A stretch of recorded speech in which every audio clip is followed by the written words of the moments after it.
किसी बहुत ही महान व्यक्ति ने कहा है कि ज़िंदगी लंबी हो या ना हो पर बड़ी होनी चाहिए। अब इसका क्या अर्थ है ये आप समझ गए होंगे और शायद आपको पता हो तो आप बताइएगा किसने ये कहा है।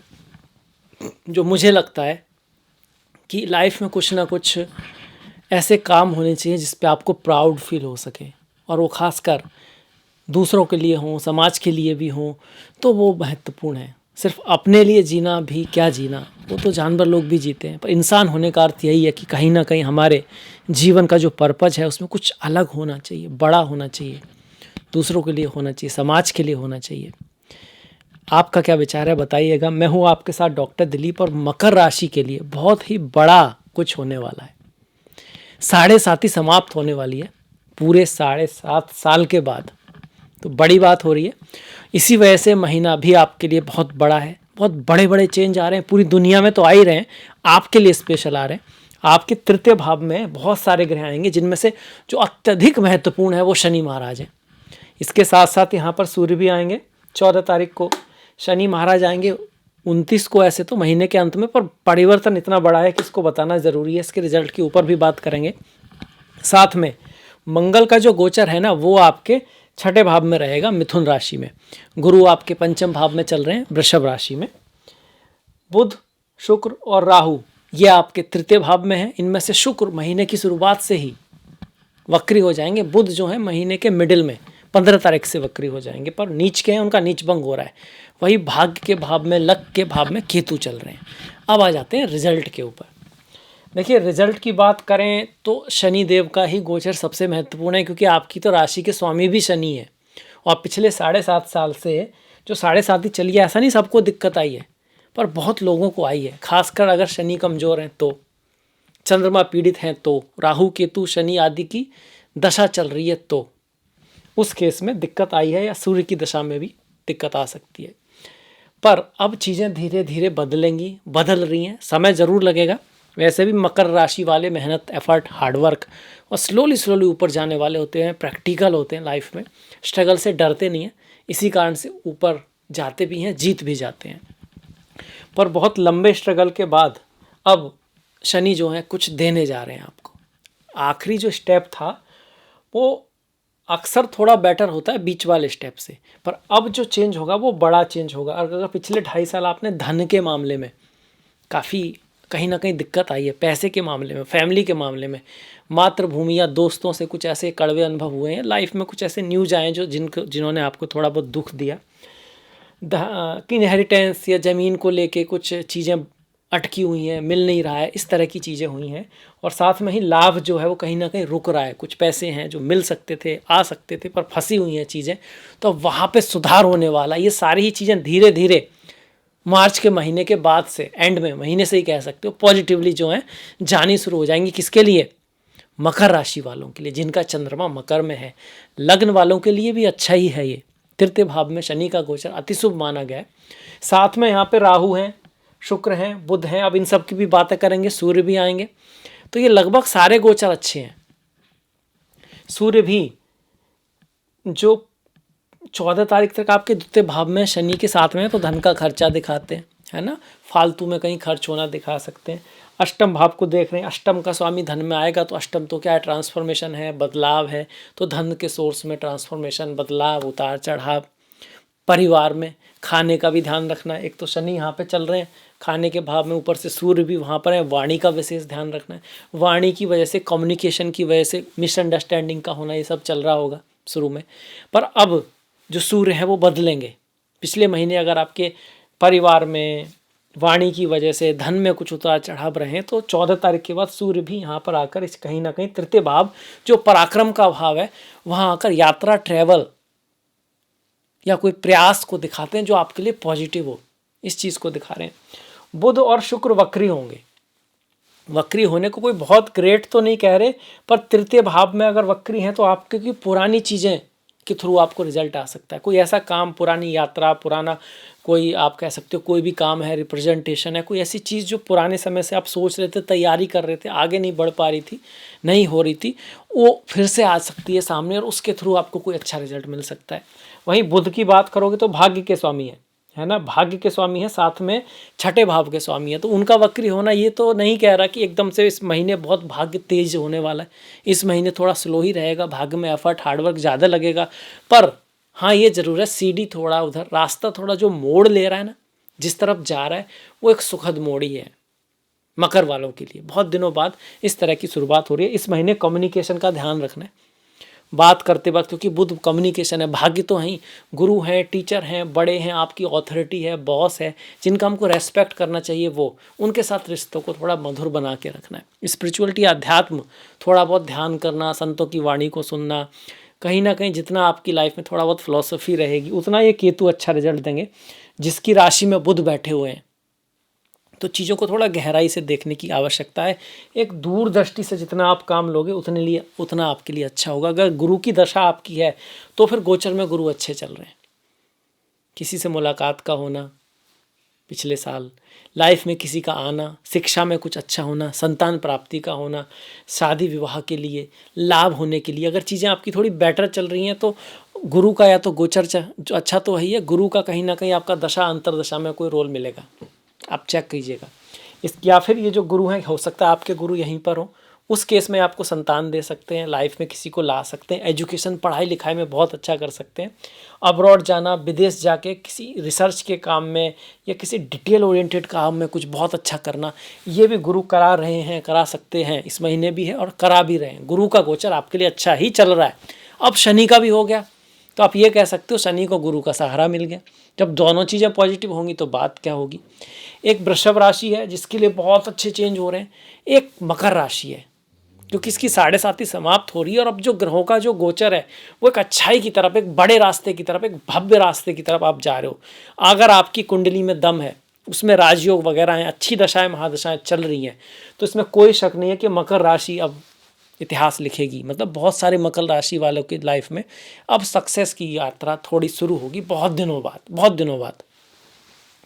पर उसके लिए गोचर में अच्छे योग होने चाहिए। अगर आपकी कुंडली में यहाँ पर कई सारे ग्रह हैं और आप गोचर में भी आ रहे हैं तो यात्रा होगी, ट्रैवल होगी, फॉरेन विदेश जाने के योग बनेंगे। और आपका जो ट्रैवल है, यात्रा है, जो कम्युनिकेशन है, उसकी वजह से आपको बहुत बड़ा लाभ हो सकता है। आपके छोटे भाई बहन पड़ोस में भी कुछ बड़े बदलाव आने की संभावना। अगर आप लेखक हैं, राइटर हैं, कम्युनिकेटर हैं, किसी तरह का डिजाइनिंग क्रिएटिविटी का काम है, आपका अपने आप को एक्सप्रेस करने का काम है, मार्केटिंग में है, वहाँ भी हम अपने आप को एक्सप्रेस करना होता है, आपके लिए इम्पोर्टेंट है किसी को मनाना, बताना, समझाना, तो इन सारे कामों के लिए ये इतने सारे ग्रह यहाँ पे बहुत अच्छा कर रहे हैं, बहुत बढ़िया कर रहे हैं। इसके साथ साथ ये जो शुक्र है ना, ये दशम के स्वामी है और पंचम के स्वामी है और ये वक्री रहेंगे। तो कहीं ना कहीं कार्य में, प्रेम में, एजुकेशन में, विद्या में, गवर्नमेंट से संबंधित काम में हमें थोड़ा सोच समझ के, थोड़ा धैर्य के साथ काम करना है, जल्दबाजी में नहीं करना है, कुछ बहुत बड़ा नया करने की कोशिश नहीं करनी है कि जॉब चेंज करने की सोच रहे हैं या एजुकेशन में कोई सब्जेक्ट बदलने की सोच रहे हैं। और एजुकेशन वगैरह में, पढ़ाई लिखाई में थोड़ा एफर्ट रहेगा। बकरी चल रहे हैं शुक्र इस महीने, पर चूंकि शुक्र उच्च के हैं तो पुरानी चीज़ों की वजह से, किसी पुरानी प्लानिंग की वजह से, या फिर ईश्वर का भी कभी कोई प्लान होता है जिसमें आपको ऐसा लगे यार मेरा तो कोई प्लान था ही नहीं, पर ये चीज़ अच्छी होगी, पता नहीं क्यों हो गई, ऐसा कुछ हो सकता है। नई चीज़ जो आपने प्लान नहीं की है वो, पर उस तरह से कुछ हो सकता है जो आपके लिए लकी हो। इस चीज़ को भी यहाँ पे शुक्र दिखा रहे हैं। फीमेल्स के साथ रिश्तों को बढ़िया रखना है, उनके साथ किसी लड़ाई झगड़े में नहीं पड़ना है। गाय माता की सेवा आप कर सकते हैं क्योंकि शुक्र आपके लिए वैसे भी एक अच्छे ग्रह होते हैं और वो वक्री हैं, योग कारक ग्रह हैं, तो वो थोड़ा हमको ध्यान में रखना है। इन चीज़ों में, रिश्तों में थोड़ा सा संभल के चलना है, वाणी को थोड़ा मधुर रखना है। अपने परिवार वालों से जो आपके लिए महत्वपूर्ण हैं, बचपन के दोस्त हैं, फ्रेंड्स हैं, तो किसी छोटी मोटी बात पे इतना ज़्यादा रिएक्शन नहीं करना है, बिगाड़ नहीं लेना है, इस चीज़ का ध्यान रखना है। क्योंकि द्वितीय भाव में अभी भी शनि है, तो वाणी है, धन है, परिवार है, फैमिली है, वहाँ एफर्ट, हार्ड वर्क, प्रयास करने के बाद भी रिजल्ट ना मिलना, जो 7.5 में बहुत लोगों का चल रहा है, सबका नहीं, जिनके शनि अच्छे हैं। तो एक तरह से अपॉर्चुनिटी आई हैं, मेहनत तो बहुत हुई है पर उस मेहनत के थ्रू रिजल्ट आए हैं।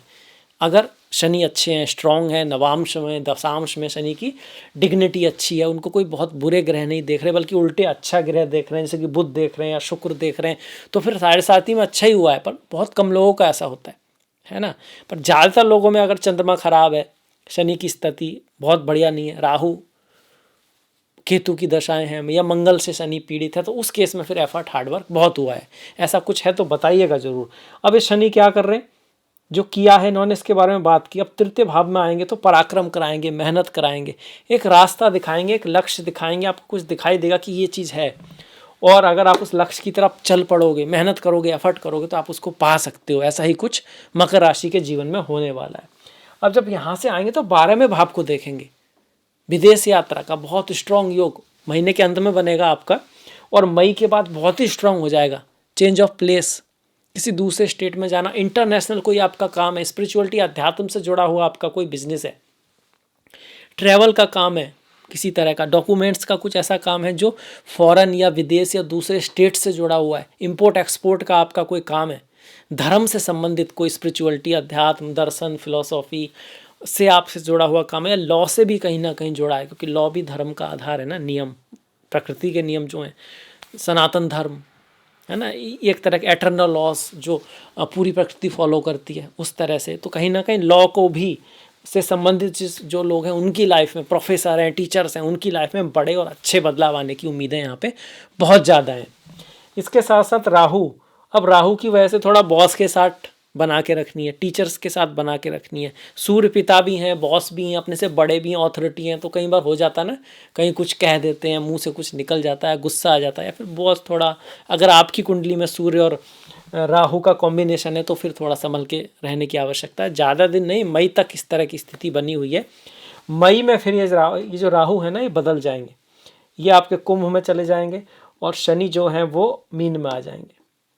वहीं सूर्य के परिवर्तन की बात करें तो इस महीने मीन संक्रांति है, सूर्य जो है मीन राशि में आ रहे हैं। जब सूर्य मीन राशि में आते हैं तो स्पिरिचुअलिटी अध्यात्म के लिए अच्छे हैं, ट्रैवल, यात्रा, कुछ देना, फास्ट रखना, इन सब के लिए ठीक है।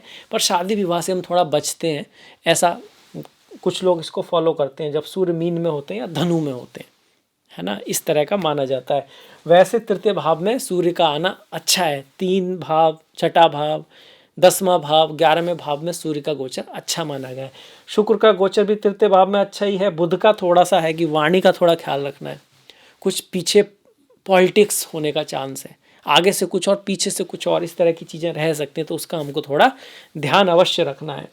वहीं केतु तो भाग्य के भाव में चल रहे हैं, तो अपने इमोशंस को आप कहिएगा कंट्रोल में रखना है। एक्स्ट्रा इमोशन, ज़्यादा गुस्सा, ज़्यादा जलन, ज़्यादा कुछ भी, किसी चीज़ की अधिकता जिसमें माइंड एकदम ब्लॉक हो रहा है, आप कोई रिएक्ट कर रहे हो, रेस्पॉन्स नहीं कर रहे हो, उससे आपको बचना है। वहीं दूसरी तरफ स्पिरिचुअलिटी, अध्यात्म और शांति में आने वाली इंट्यूशन, गुस्से में नहीं, किसी चीज़ का आभास होना, इंट्यूशन जिसको बोलते हैं, वो आपके फेवर में जाएगी। गुरु, टीचर्स, काम, हर जगह आपको ना अपने धर्म का पालन करना है, जो चीज़ सही है उसके रिजल्ट के ज़्यादा चक्कर में नहीं पड़ना है, तो चीज़ें आपके लिए सही रहेंगी। ये कौन कह रहे हैं, ये यहाँ पे केतु कह रहे हैं। पिता की लाइफ में कुछ उतार चढ़ाव, कभी कभी बॉस से ना बनना, इस तरह की चीज़ें भी हुई होंगी, 1 साल से चल रहा है ऐसा। मई में वो चीज़ें बदलने वाली हैं। यही जो केतु हैं वो आपके अष्टम में आएंगे, पर फिलहाल में केतु ऐसे ही चल रहे हैं। केतु का गोचर नवम में बुरा नहीं है, ठीक ही है। राहु का गोचर अच्छा है। अब ये राहु और शुक्र मिलेंगे तो फेम दे सकते हैं, नाम दे सकते हैं, खास करके media, film, hotel, perfume, flower, wedding, शुक्र से संबंधित काम है। राहु से आईटी है आपका, है ना, न्यू टेक्नोलॉजी है, एआई है, बड़ी बड़ी मशीनें हैं, इनसे संबंधित कोई काम है तो धन में आपकी वृद्धि हो सकती है। राजयोग बन रहा है एक तरह से यहाँ पर राहु और शुक्र का। वहीं सूर्य और बुध की बात की जाए तो भाग्य में कुछ उतार चढ़ाव, बदलाव वाला योग बनता है आपके केस में। और वहीं अगर शुक्र और शनि की बात की जाए तो फिर वो राजयोग बनता है। तो कई सारे योग आपके तृतीय भाव में बने हुए हैं, जो डिपेंडिंग अपॉन आपकी जन्मपत्री में क्या योग दशा चल रही है रिजल्ट देंगे, पर मोस्टली ज़्यादातर जो है वो अच्छे ही हैं। मंगल छठे भाव में रोग ऋण शत्रु पर विजय दिलाएंगे। अगर आप कोई क्रेडिट वगैरह लेना चाहते हो, बैंक से पैसा जैसे लोग लेना चाहते हैं आजकल, उसमें आपके लिए पॉजिटिवली काम करेंगे। माता के स्वास्थ्य में कुछ उतार चढ़ाव रह सकता है, और धन से संबंधित जैसे कोई काम है ना, तो उसके लिए आपको एफर्ट हार्डवर्क थोड़ा करना पड़ेगा और अपने से जो बड़े हैं सीनियर्स वगैरह हैं उनसे थोड़ा बना के रखने की आवश्यकता यहाँ पर है। अब ये मंगल जो है 12वें भाव को देखेंगे तो फॉरेन के लिए तो अच्छे हैं, पर गुस्से को थोड़ा बढ़ा के रखेंगे आपके। और साथ में ही आप ये कह सकते हो कि जब छठे भाव में मंगल आते हैं तो हमको बहुत ज़्यादा बड़ा लोन लेने से बचना चाहिए। मतलब सोच समझ के लें, ऐसा नहीं कि ऐसे ही कई बार हम बिना सोचे समझे ले लेते हैं। उस चीज़ से हमको बचना चाहिए। अब आ जाते हैं गोचर के साथ साथ, अब बढ़ जाते हैं त्योहारों की तरफ। इस महीने होली है तो होली की आपको बहुत शुभकामनाएं हो। 13 और 14 तारीख की होली है, 13 को छोटी और 14 को बड़ी होली है। 30 तारीख से चैत्र नवरात्रे शुरू हो रहे हैं,